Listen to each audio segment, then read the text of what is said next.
Alors cet exercice donc, porte en fait sur savoir calculer dans un contexte. Là on a la vitesse d'une goutte qui tombe d'un nuage qui est donnée par cette formule V de t est égal à 9,81 m sur k facteur de 1 moins exponentielle de moins k sur m fois t, où la variable c'est t, variable qui est définie entre 0 et plus infini. Donc 0, est-ce que j'ai mis 0 je ne sais pas si c'est ouvert ou fermé, bon, ça peut être, je pense que ça peut être fermé, voilà, c'est pas un problème. Donc, la première question, donc c'est de calculer donc la dérivée de calculer les variations de la fonction v. Donc on doit calculer donc l'expression de la fonction dérivée de v. Et là, cette fonction, de toute façon ici on a des constantes, constante, donc ici la dérivée de 9,81 m sur k fois 1, ça va faire 0, et donc je vais devoir calculer la dérivée de ça avec comme constante devant moins 9,81 m sur k, donc v' de t, donc ça fait moins 9,81 fois m sur k, et je dois calculer la dérivée maintenant de exponentielle de moins k sur m de t, donc ça va faire fois moins k sur m fois exponentielle de moins k sur m de t. Voilà. Et bien, cette dérivée, ça nous arrange bien, les k sur m vont s'éliminer, parce que m va s'éliminer avec le m ici,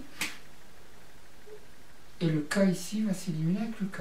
Je vais faire attention aussi pour ne pas me tromper. Donc ça fait moins fois moins, ça fait plus, et ça va faire 9,81 exponentielle de 1k sur m t. C'est vraiment, ça nous arrange bien. Pourquoi? Parce que exponentielle de moins k sur m t, donc c'est toujours positif.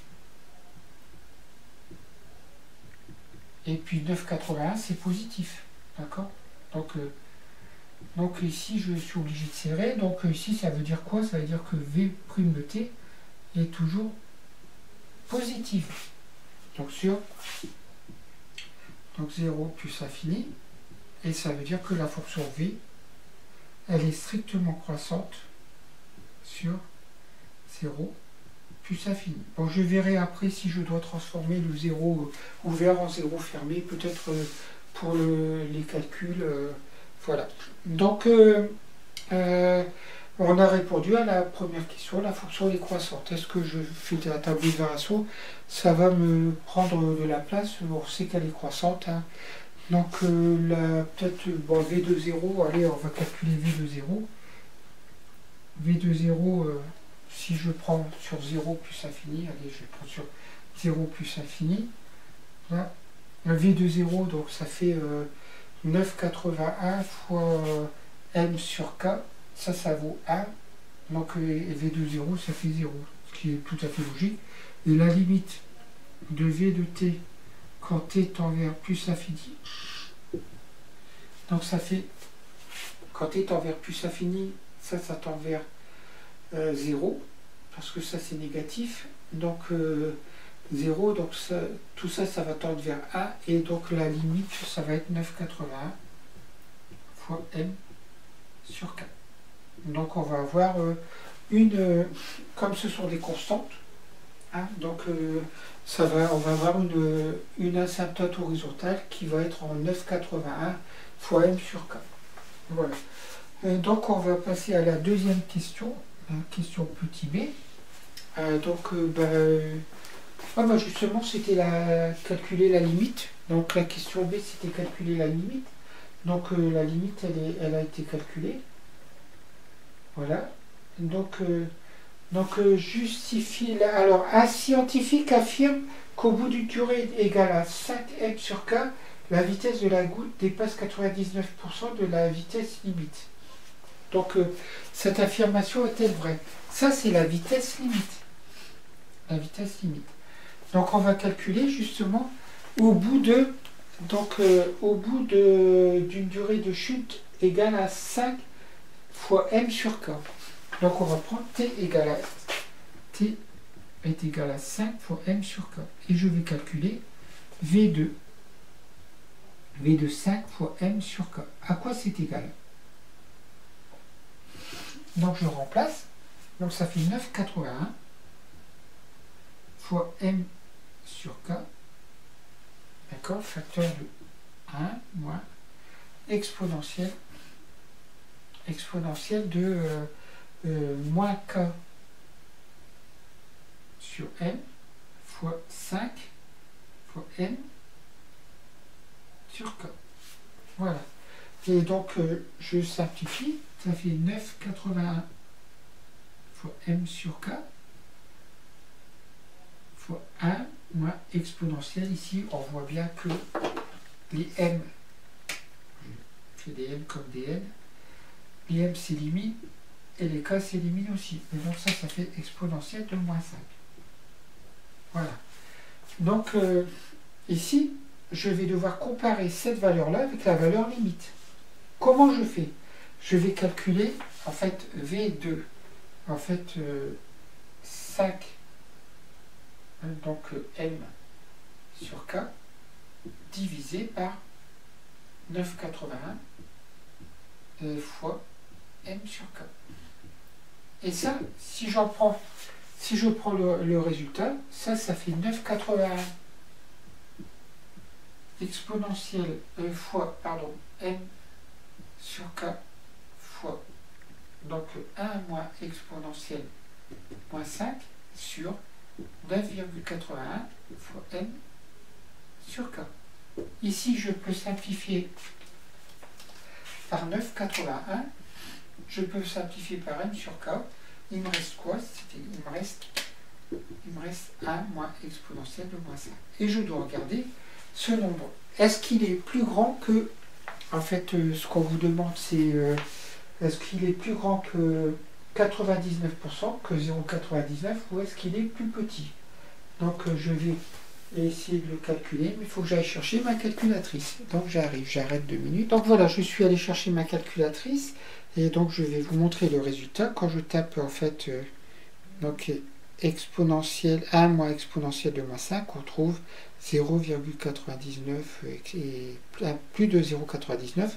Donc on trouve exactement quoi? Pas exactement, environ 0,932. Donc ça c'est supérieur à 99%. Hein. Donc l'affirmation est donc vraie.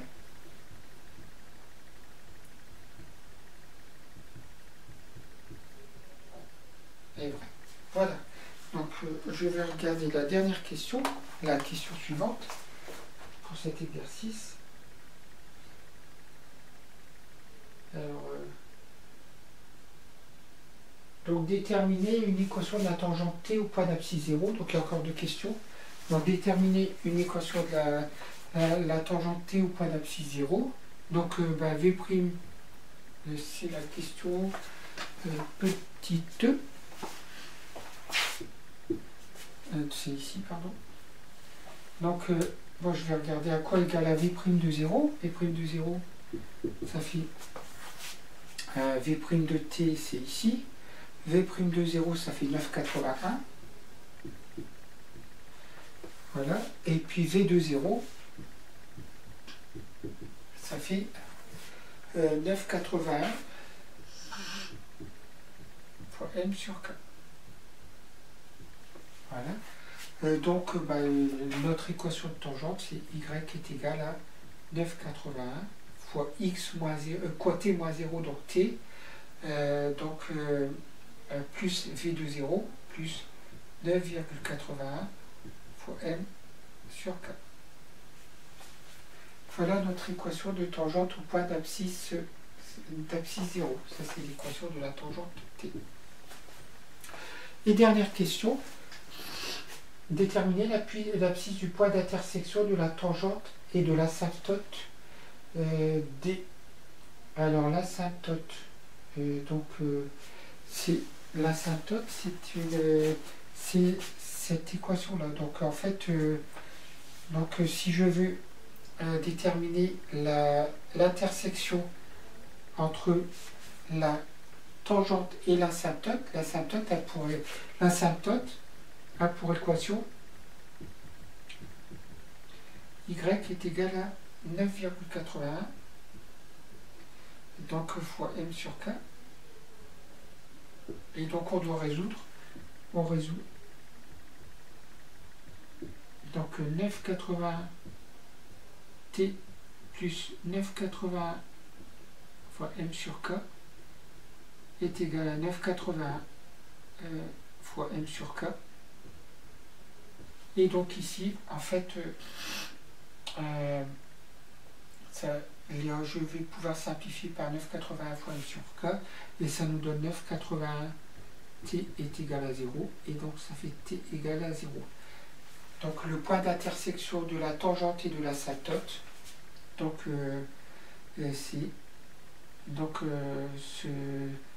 on le trouvera pour t égal à 0. Donc ce point va avoir pour coordonnées 0, 0. C'est l'origine du repère. Voilà. Donc je suis désolé, le tableau est petit. Cet exercice, il a été un peu compressé, peut-être un petit peu trop rapide. Voilà, si vous voulez, on pourra le reprendre en classe complètement.